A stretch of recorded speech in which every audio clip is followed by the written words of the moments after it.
using surveys to guarantee that your project is a success on today's episode. Today's episode is brought to you by ConvertKit, the ultimate list building, tagging, and segmentation tool. To find out how ConvertKit can change your business and double your profits, go to servenomaster.com/ConvertKit today. Are you tired of dealing with your boss? Do you feel underpaid and underappreciated? If you want to make it online, fire your boss and start living your retirement dreams now, then you've come to the right place. Welcome to Serve No Master Podcast, where you'll learn how to open new revenue streams and make money while you sleep. Presented live from a tropical island in the South Pacific by best-selling author Jonathan Green. Now, here's your host. For the last couple of episodes, we've been talking a lot about choosing the right product and working your way up the business pyramid, working your way up and designing a strategy that's guaranteed to make you successful. One of the biggest mistakes that we can make is to allow luck to become a major factor in our business decisions. Unfortunately, it's more common than you think. Most people, most businesses, most ideas, luck is their main factor. And as you know, you can control luck rather than letting it control you. The more we remove luck from the equation and replace it with our own efforts, the better. The perfect example of this is something I experienced when I was living in England in my late 20s.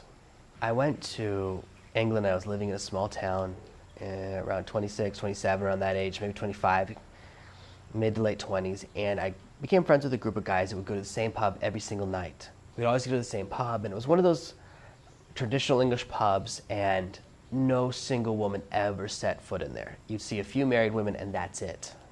Very rarely. It was total guy's guy pub that women would walk in, look around, and go, nope, and walk right out. After I've been friends with these guys for 4 or 5 months, one of them turned to us and goes, how come we never meet any women? And I thought to myself, well, how could you possibly meet women when you go somewhere where there's no women? That's insane. If you want to meet women, you have to be somewhere where there actually are women. If you want to see a cow, you have to go to a farm. You have to go to a place where they actually are, where they actually exist. So he had the complete and total ability to alter his fate. If he wanted to meet more women, all he had to do was go to a different bar where women weren't afraid to walk into. Instead of going to this, men's man horrible pub, he could have gone to a wine bar, a cocktail bar, just anywhere that wasn't intimidating and horrible for women. He thought it was luck when his friend, who went to a different bar all the time, had a new girlfriend. He goes, wow, you're so lucky, you always meet the best girls. People who don't understand systems blame luck. And I want to teach you the systems for designing your business today and remove luck from that equation. And we're going to use surveys to do it. I say over and over again, find out what people want and give it to them. And the easiest way to find out what people want is to survey them. And there are 4 points in the marketing process where you can use surveys very, very effectively and very powerfully. And the first point is simply finding out what they want. Send out to your list or to your followers. If you have 1,000 people, that's amazing. Even 100 people, you can get some pretty good data if they'll fill out the survey. Now, you're asking people to take a lot of action, so you do have to provide a reward at the end of it. One of the mistakes that a lot of businesses make is to use a financial reward or a financial incentive. You want to give away an Amazon gift card or an iTunes gift card or something like that. Unfortunately, you're going to get the wrong people filling out your survey. You don't want your survey to be filled out by people that just like free stuff and like money. That's everyone. What you really want is data from potential customers. Now, if you don't have a list, that's okay. We can also buy the data. There are several ways to do it. You can pay someone in your market to mail their email list. That's one choice. Number 2, you could run ads. You could run Facebook ads to a survey where you give away something that the list would be interested in. You can even give away a copy of a competitor's product that you bought. You buy someone else's book on Amazon and you give it away as your free gift to their audience to get survey data. There are different ways to get enough people to fill out data as long as you're willing to put in the effort. So we know we can get those people. What we really want to do is design the actual survey, and that's to find out what they want. I want to ask them a series of questions, find out a little bit about them, and there are certain points in the survey we want to leave open-ended. We don't just want multiple choice because oftentimes we'll get the wrong answers, and what we're going to use this data for is designing our sales process later down the line. We want to ask questions like, what's holding you back right now? What's your biggest limitation? Why aren't you where you want to be? We want to find out really those 3 stages of the sales process. Where are you right now? Where do you wish you were? What's keeping you between those 2 points? Why aren't you where you want to be? And how would you feel when you get there?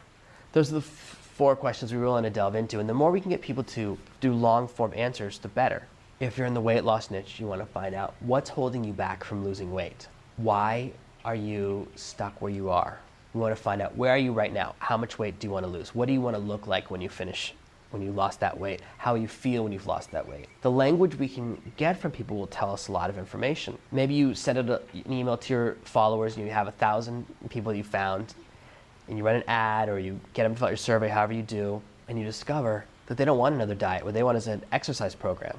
Well, that would change the direction you go in. And in fact, the exact language they use when they say, oh, I want to melt the fat, you go, oh, I can use melt the fat the next time I write a sales letter. I can use it in my messaging. I can use it in my blog posts, because they give you the language they want. The more you use the language people are familiar with, when someone describes their problem, you can use their same language when you describe your solution. That's a powerful way to begin your process by surveying people.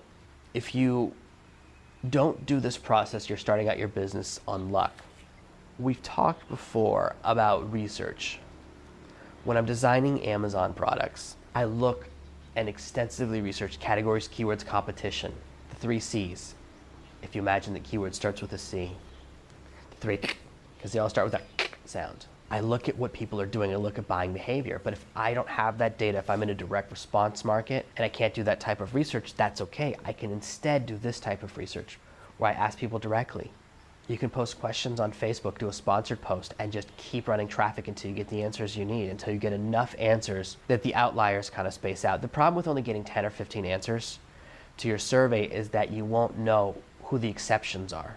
I saw this amazing comic book that said they surveyed 10 women, and all 10 women said the number one thing they look for in a man is a large nose. And they took this survey and put it on the cover of every women's magazines and go, nothing's more important for a man than a big nose.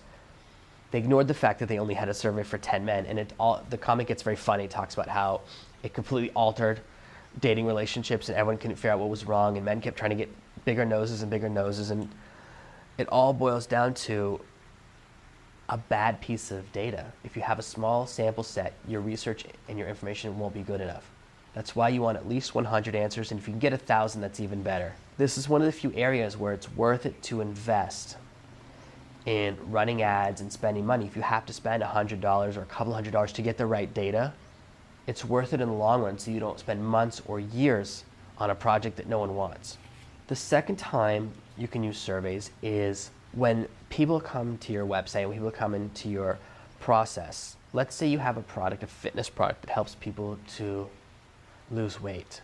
You can run them through a series of questions before you show them your sales video, before you send them a sales page. Say, what's your biggest problem? And you use the 4 most common answers from your old survey and say, I'm too fat, I hate my stomach, I hate my thighs, or I want to be stronger. And then based on their answers, you show them a different version of your sales message. Which part of your business do you want to build the most right now?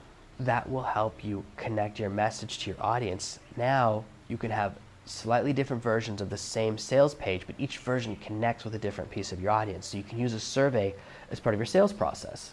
This will increase your conversions, increase your sales, and increase the satisfaction of your customers. And again, once they buy your product, they're all getting the same product. You're just focusing on a different benefit of each product. One of my biggest products is teaching people how to launch books on Amazon. Some people want to do it to make money. Some people want to do it to be famous. Some people want to resurrect an old dead book. We all have different reasons we want to do the same thing. So your message changes in which reason you focus on. So you can talk about how you solve their problem, even though your product, of course, solves multiple problems and helps them in multiple ways. The third point where you can use a survey and connect with your audience is asking them why they didn't buy something. This is very important in your email sequences to discover what went wrong, what was missing. Was the price too high? Was the product not compelling? Does it not solve their problem? Do they not have this problem? Are you emailing the wrong people? Are you running the ad to the wrong people? If you send a bunch of people to a product, whether it's an email list or you're running ads, all the people who didn't buy, you can then send them to a secondary thing and say, I noticed you didn't buy. I want to know what was missing. I don't want to waste your time. So tell me why you weren't happy with this message. Tell me why you didn't buy it. Maybe they couldn't afford it. There's nothing you can do about that. Maybe they didn't buy because they wanted the video to be read by a man instead of a woman, or a woman instead of a man. They didn't like that it was a video. They'd rather have a long form letter they could read. It focused on the wrong problem. Whatever those things are, you get more information. The more data you have, the easier it is to make the right decision. So perhaps you have a sales letter converting at 3%. You can use this data, make some modifications, or add a secondary sales letter and make it up to 5%. That's a huge difference. Nearly doubling how much money you make every single day by doing a little bit of research. The more you connect with your audience, the more you ask the right questions, the more profitable you'll become as a business. Most businesses out there ask a single question. They have this system to determine how good their services are. And they say on a scale of 1 to 10, how likely are you to recommend our service to another company? And there are some new companies out there that are trying to compete with this data, but companies pay massive amounts of money for the company that wrote this question. And you've probably seen it. I see it all the time now that I'm aware of it. And they just ask you this one question. It seems so silly. And even that, they can only get like 5 or 10% of people to even click an answer, but they only consider a 9 or 10 good. Anything below that means they need to work on their process. That's how they measure their success. So they survey you with a single question. You can do the same thing with your audience. What was missing? What was wrong? The fourth time to use surveys is in your email sequences. And this is something that I cover in great detail in the email blueprint. It's something more advanced, but it's very valuable. When you create a bunch of sequences, we have different types of product. For example, I have blueprints teaching you how to start your blog, how to launch a podcast, how to get into email marketing and write successful email campaigns, how to become an affiliate and find the right products to promote and make money promoting other people's products, even if you don't have any other infrastructure, even if it's your first day online. And I have products on how to launch your first book on Amazon. So there's 5 different things, there's 5 different blueprints you could go to. If I simply said, hey, which are you most interested in? If you have no interest in starting a podcast, me emailing you about podcasts would be a complete and total waste of both of our time. You'd be like, why does he keep emailing about podcasts? I don't care about podcasts. I have no interest in that. If I simply ask you, hey, what do you want to hear about next? What are you interested in? Here's the 4 topics I could write about next. Which most interests you? And in fact, inside of my Blueprint members area, I have a survey that says, which blueprints do you want me to release next? Which are you most interested in learning about next? So that I give people what they want. The more you give people what they want, the happier they're going to be to work with you, the happier they're going to be to spend their money with you. The biggest mistake you can make in marketing is to think that it's a one-way street. I have a message, I'll shout it out to the world, and the people that want it will hear it and respond to it. That mindset, that mentality, that one-way street mentality is old. It's the reason traditional businesses are failing. The reason record companies failed because they did not adapt to the internet 20 years ago. Instead of trying to adapt to the transition from CDs to digital music and MP3s, record companies began suing their own customers and accusing them of stealing music. It's the companies that realized a different approach is necessary. The companies like Spotify said, you can have anything you want for $10 a month. They changed the mindset and turned it into a subscription model that's very, very successful, that achieved something great. They paid attention to what the audience wanted. That's why Spotify is so successful and record companies spend a long time struggling. Traditional book publishers, many of them are shutting their doors, they're consolidating. There are far fewer traditional book publishers, and right now they're going through a phase where they're really struggling. Now they have a great deal of connection with traditional media, which is why you'll notice the same books over and over again appear in newspapers. If you look at New York newspapers, they're always talking about books by the same publishers. The problem is, newspapers don't know what they're doing either. Most newspapers and magazines are going out of business. Whether it's happening slowly or fast, it's for a couple of reasons. And the number one reason is they don't connect with their audience. Something like 12% of Americans trust the media. If your job is to be a reporter and no one trusts you, you're doing something wrong. And the reason no one trusts them is because they don't care what the audience wants. They come in with an agenda, they go, these are the stories I want to tell, and I want to push them. And oftentimes it turns out that there are financial or political incentives behind the decisions that people make for the articles they put in their magazines and newspapers. Every few weeks we hear another story about a massive article that wasn't fact-checked, or where someone paid them to write something, or they changed it because a politician told them what to do. There's almost no objectivity in the media anymore. This is why traditional media is really struggling, and they don't understand the connection because they don't say, oh, maybe our audience wants us to be honest. They don't ask the audience what they want. They just say what they want. It's why there's such a disconnect when really wealthy reporters who have big TV shows try to talk to regular people who are struggling to make it.